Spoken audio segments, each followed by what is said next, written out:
اهلا وسهلا بيكم في حلقه جديده من فلسين مع محمد صلاح محمد عرف.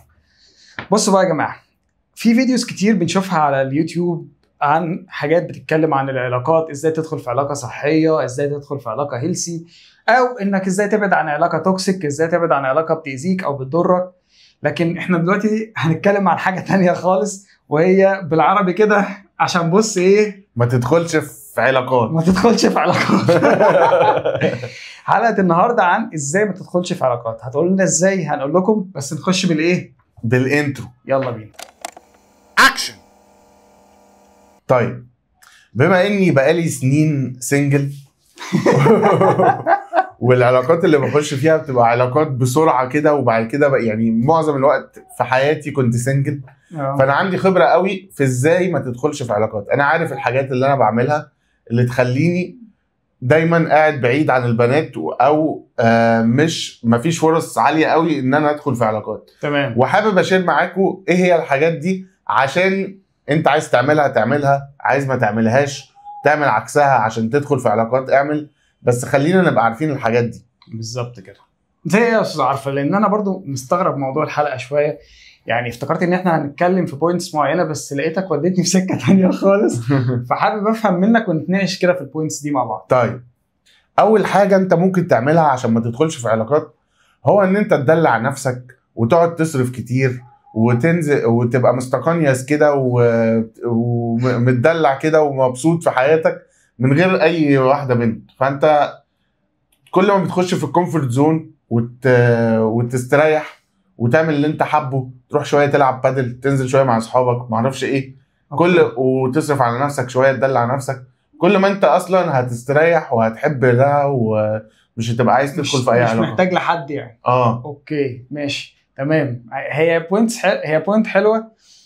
هي فكره ان انت مكتفي بذاتك، مش محتاج حد تاني طول ما انت ايه قادر تبسط نفسك بنفسك، يعني مش محتاج حد تاني. مكتفي ذاتيا. ماشي. متكاثر ذاتيا. كنت اقول لك هتتفهم بمعاني اخرى، بس هم هيفهمونا، يعني الشباب اللي بيتفرجوا هيفهمونا. ايوه، فكره ان انت اكتفاء ذاتي. ايوه، الفكره دي غلط. ماشي حلو. طيب ايه تاني حاجه، اقعد اتفرج من بعيد كده على البنات، واقعد امسك كل واحده تطلع فيها عيب. لا، دي معرفش بتتقرنن شويه وشخصيتها فيها حاجه معينه. اوكي. لا دي منفتحه قوي، لا دي منغلقه قوي، لا دي بتشتغل، لا دي قاعده في البيت عايزين اصرف عليها. كل واحده هتلاقي فيها عيوب، بس في كل واحده. بالظبط. مفيش حاجه تحببك في واحده خالص. انت عايز اقول لك ان انت لو قعدت تقعد تدور على عيب في كل واحده هتلاقي اكيد. فانت لو قعدت كده من بعيد واستريحت برضو في الكومفورت زون بتاعك، وانه تقعد كده، لا دي ما اعرفش ايه، ودي يا باشا انت شايف نفسك مين وما فاكش عيوب يعني، وهتقعد تبص على البنات وتختار منهم؟ يا خش اتعامل مع واحده كده وشوف، هيحصل ما بينكم تعاطف، هيحصل ما بينكم ألفة، هيحصل ما بينكم اي حاجات كومن ما بينكم. ما هو ده اللي انا كنت لسه اسالك فيه يا استاذ عارفه. انت ما فيش اي مميزات تبص عليها؟ في مميزات، بس انا مثلا عن نفسي قعدت فتره كبيره من حياتي كل ما ابص على واحده اقول لا بس دي ما اعرفش ايه، اعجب بيها في الاول جدا. حلو. استنى ما اقولهاش اي حاجه، ما اقولهاش انا معجب بيكي ولا اي حاجه، استنى لحد ما الاقي عين، تدور على الخازوق بس خلاص. بس ماشي حلو تمام. ايه تاني؟ تاني حاجه، انت اكيد في دايرتك في ناس مصاحبين او مخطوبين او متجوزين. مظبوط. اقعد بقى بص عليهم وشوف الخلافات اللي ما بينهم وما بين جوازتهم والمخطوبين ليهم واللي مصاحبينهم، واقعد قول بقى انا مش عايز ادخل في الحوارات دي كلها، وانا قاعد كده مستقنيس ومعرفش ايه. ومش عايزه اللي هو انت تريح دماغك من الخناقات اللي هتحصل بالظبط. اقعد بص للنيجاتيف سايد بتاع العلاقات، وان انت هيبقى في حوارات وهيبقى في كوميتمنت وهتبقى في مطلوب منك مجهود وتطلب منك خروجات ومعرفش ايه. طب ما انا اريح عليا منك بايه واقوم قاعد مع نفسي. وجع القلب بقى والخناقات اللي كل شويه. انت لو بتفكر بالطريقه دي هتفضل سنجل. انا عايز اطمنك، انت مش المفروض الحلقه دي عن كيف تصبح سنجل وتريح دماغك من اي حوارات بتاعت البنات. بالظبط. صح كده؟ بالظبط. تمام ماشي. ايه تاني يا استاذ عرفه؟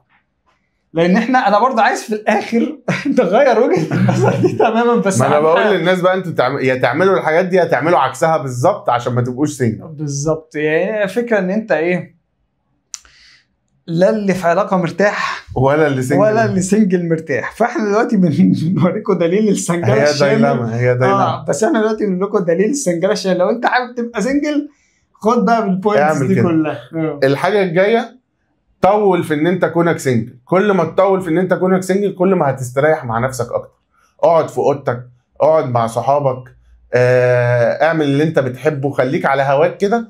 كل ما تطول في الفتره دي كل ما هتفضل سنجل، يعني هتستريح اكتر مع نفسك. بمعنى فكره ان انت لو قعدت فتره طويله من حياتك سنجل بيبقى صعب بعد كده ان انت ترتبط، صح؟ بالظبط. انا عايز اقول لك ده الموضوع وده مش معناه ان انت تخرج من علاقه تخش في علاقه تخرج من علاقه. انت كده ممكن تكون بتهزر. فاهم قصدك؟ فاهم، لان انت ما بتلحقش تفوق من العلاقه اللي قبلها. اللي هو اغنيه تنسى واحده بتتعمل تنسى واحده بتخش في واحده تنسى واحده بواحده والكلام ده. لا هي الفكره في ايه؟ في ناس كتير لما بيعدوا سن معين بيقول لك خلاص اتعودت ان انا ابقى لوحدي. وكل ما الواحد بيكبر وحياته تستريح ويبقى متعود على ان هو سنجل كل ما بيبقى اصعب ان هو يفكر طب ما انا مستريح دلوقتي. تمام، مكتفي ذاتيا برضه. ماشي، حلوه البوينت. على فكره البوينت دي حقيقيه جدا. يعني فكره ان انت لما بتعدي سن معين بيبقى الارتباط صعب وبيبقى عبء كبير ان انت مش هتعرف بعد كده تبقى مع حد. ايوه فاهم. وجهه نظر برضه. ماشي، ايه تاني؟ اللي قبل الاخيره انزل على القهوه كل يوم مع الشباب وخلي دايرتك كلها اولاد، ما تحتكش ببنات. هتفضل سنجل. ما انت ما بتقابلش بنات وانتوا بتنزلوا انتوا واصحابك كل يوم على القهوه، فانت هتشوف بنات فين. ما لو عندك بنات في الشغل ما بتتعاملش معاهم. ايوه فاهم. فانت هتلاقي بنت تعجب بيها منين؟ برضه حتى في الشغل اتعامل مع الولاد بس ما تتعاملش مع البنات. مش عارف بالظبط. ممكن حد يفهمنا غلط في الحلقه دي الصراحه. احنا حد كده، هل احنا كده داخلين في مثليه جنسيه؟ لا بجد الله لا ندعو لهذه الاشياء. ولا احنا بنتكلم في فكره انه بجد ان العلاقات والارتباطات في الفتره دي بقت مرهقه جدا. دي حقيقه. يعني والله لازم بتكلم بجد. يعني مكلفه. يعني انت برضه لو قعدت تفكر انت هتصرف ايه وهتعمل ايه هتفضل سنجل. هذه نقطه انا مش كاتبها. ايوه انا عازمك امبارح. لا كاتبها. انا عازمك امبارح على كذا وكذا وكذا. مفيش دم خالص. لا انا كاتبها بطريقه مختلفه. بيقول لك اقعد فكر في مصاريف الجواز وقول انا مش هخطب الا لما يبقى معايا 2 مليون جنيه اللي هي المصاريف اللي تدخلني. اقعد فكر بكده وهتفضل سنجل. ما هي الخطوبه دي هي عقوبه بس هعرفها، مش عقوبه جواز. طيب شوف الخطوبه دي هتتكلف قد ايه يا عم. بالخطوبه هتتلم بس فوق. شوف بقى الجواز نفسه بدايه من الشقه. ما انت ممكن تتجوز في شقه ايجار.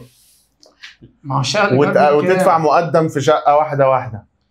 لا سيبك من حوار الشقه بس عارفه انت عندك الشقه بالمصاريف الجواز نفسه صدقني ممكن تتلم. خد انت بس المسؤوليه وممكن تلاقي ناس يساعدوك في الموضوع. بامبرز بكل حاجه بعد كده. فاهم. ما انت فكر بقى ان انت محتاج 2 مليون جنيه واقعد كده لحد هيجوا لك امتى ال 2 مليون جنيه ان شاء الله. ما هو الفكره دي برضو من البوينتس اللي تشجعك اللي تخليك سنجل. طيب في بوينتس ثانيه عايز تتكلم؟ لا انا كده مش هطول عليكم ومش هتقل عليكم. انت عايز تبقى سنجل براحتك اعمل زي ما انا بقول لك. مش عايز تبقى سنجل خد بالك من النقط دي. ده كان تقريبا الدليل الشامل لانك ازاي ما تدخلش في علاقات. وفي نفس الوقت برضو لو عايز تخش في علاقات خش. بس ايه بقى استحمل كل الحاجات اللي هي عكس الحاجات اللي احنا قلناها دي. بالظبط. هيحصل كل الحاجات اللي احنا استحمل بقى المصاريف وانت هتنزل وكل واحده كل شويه هتسال عليك وكل شويه هيبقى في خلافات وهكذا. طب سؤال جد شويه بس عارفه حتى لو كان موضوع الحلقه هزلي شويه او يعني فانتزي شويه. هل فعلا بجد العلاقات والارتباطات في الوقت الحالي بقت صعبه؟ سيبك من الناحيه الماديه بس العلاقات ما بين الناس وبعضها. يعني فكره ان كل يومين بنسمع في طلقات في الوسط اللي سيبك يعني مش الوسط الفني بس يعني في الوسط وبره بصراحه. الجيل تقريبا كله مطلق. فهل فعلا العلاقات دلوقتي بقت مرهقه قوي كده؟ الناس يا اما بتتسرع قوي يا اما بتبعد قوي عن الموضوع. خليك في النص. بمعنى يعني بتتسرع دي مع مفهومه. بمعنى ايه بتبعد قوي؟ زي ما بنقول يعني. زي ما بنقول لكن خليك في النص اللي هو الاول خد احتياطاتك وتعرف عليها كويس وتاكد ان هي فعلا بنت انت عايز تكمل معاها حياتك ومتقبلها بعيوبها بمميزاتها بكده، قصدك خد وقت، وهي نفس الكلام. خد وقت في العلاقه ذات نفسها قبل الارتباط ذات نفسه. بالظبط. انك تعرفوا بعض ايا كان، دي فتره مصاحبه، فتره خطوبه، فتره تعارف، وات ايفر. طول في الفتره دي قبل ما يحصل ارتباط رسمي، عشان ما تطولش قوي برضو عشان ما يحصلش طول قوي، بس قصدي تبقى على الاقل عرفتوا بعض. خد وقتك تبقى عرفتوا بعض بشكل يعني معروف، يعني بشكل كبير خلاص، ويكون في مصارحه وحقيقه، يعني بجد يبقى كل واحد بنفسه الحقيقيه، مش متجمل او مش بيرسم صوره عن نفسه مش حقيقيه، عشان تبقى هي الصوره دي هي اللي في الخطوبه، هي اللي في الجواز، هي ما بعد الجواز. ايوه فاهم قصدي؟ تبقى هو نفس البني ادم، مش هكتشف بني ادم تاني بعد ما الموضوع يبقى بشكل رسمي. بالظبط. فاهم قصدي؟ يلا ما تدخلوش في علاقات اريح لكم، واعملوا لايك وشير وسبسكرايب. دي الحاجه اللي احنا دايما بننساها. ما تنسوش تعملوا شير ولايك وسبسكرايب لو الحلقات بتعجبكم يا جماعه، وشيروا في كل حته. احنا بنحاول نعمل لكم حلقات تعجبكم وتبسطكم، ونشوفكم في حلقه جايه من فلسين مع محمدين. السلام.